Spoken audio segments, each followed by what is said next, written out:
Hey there, so it is about 5:30 in the afternoon. I'm leaving for dinner in about 15 minutes. So I figured it was time to get into the pie. So I already took pictures of this, so you've probably already seen it. It looked gorgeous. Now it did get a little cloudy. The glaze did. It was cloudier than it was when we put it into the fridge.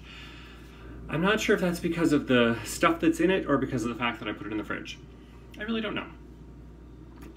And don't ask me to find out by doing more pies because I don't know how many more strawberry pies I'm going to make this year. This is the little mini one. You can see there's a piece missing. That's because, of course, I need to be able to try it, right? So I have this little teeny tiny mini piece. Okay, look at this for a moment while I reach for a fork.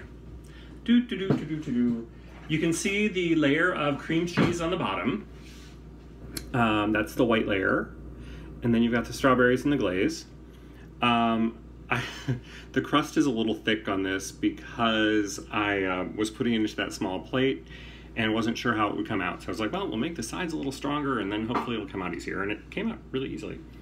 So, what am I expecting? The cream cheese doesn't have any sweetener to it. So that's a little bit tangy. There might be other cheeses on the market that would do really well with this as well, but cream cheese is what I've always used. That's what Mom used. Then you've got the strawberries, which have their own kind of sweet tart thing going on. Depending on the season, depending on what your strawberries are like, it'll be sweeter or tartar. This time of year, if you're going to a farmer's market and picking up strawberries, they're going to be incredible. Most likely. I'm not gonna, won't guarantee it, but most likely they're gonna be really, really good. This is prime season for them. And then you've got the glaze. Now the glaze, of course, is sugar, water, and cornstarch, and strawberries boiled into it. So it's a little sweet, strawberry flavored, yeah. So, here we go. I already know what it's gonna taste like, so this is a little weird to be tasting it in front of you. Okay, first of all, way too much crust. But there's not nearly so much crust on the full-size pie, so that'll be fine for dinner. So yeah, this is, I think the best thing about it is it's a little bit creamy. It's got some bite to it because some of the strawberries were never cooked. Some of them, they're just regular strawberries. And then you've got the glaze that just kind of ties it all together. It gives it a, I don't have any idea what umami is, but it has something to do with mouthfeel, and I'm betting this is kind of what, I'll hold it up a little higher. This is what umami is probably a little bit like. So, there we go. That is my, my actual strawberry pie that I teased last week. We finally have it here.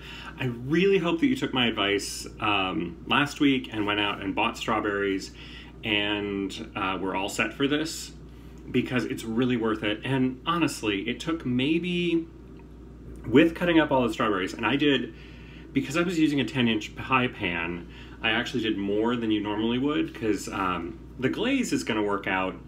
You can kind of use the glaze however you want to work it. So 8-inch pie crust, 9-inch, 10-inch, the same amount of glaze is going to work. But you need the different amount of strawberries, which if you saw above, I actually, as I was cutting them, I was putting them into the pie shell to kind of go like, okay, is this going to fill it? Is this not going to fill it? So that's how I knew I had the right number. But that had to do with, that also meant I needed more. 8-inch pie crust, or 8-inch pie is a lot smaller than a 10-inch pie. So I had the 2 full quarts, and I went through both of them for the pie and the little mini tart thing. So prepare for that. But aside from that, just make this pie. It's really, really good. It could go in a graham cracker crust. It could go in a gluten-free crust. It probably can't go crustless because I think it would just be a blob because the glaze would go everywhere. But otherwise, it's really good. Oh, imagine putting this into an Oreo cookie crust. Wouldn't that be incredible? Chocolate and the cream cheese and the strawberry. Oh my God, so good. The opportunities and chances are endless, or at least till strawberry season's over. So you don't have much time. Go out and make this. And in the meantime, thank you for paying attention. Thank you for coming back. Thank you for, I got some really nice comments on last week's post. So thank you for those. And yeah, I guess that's it. I'll see you in a week.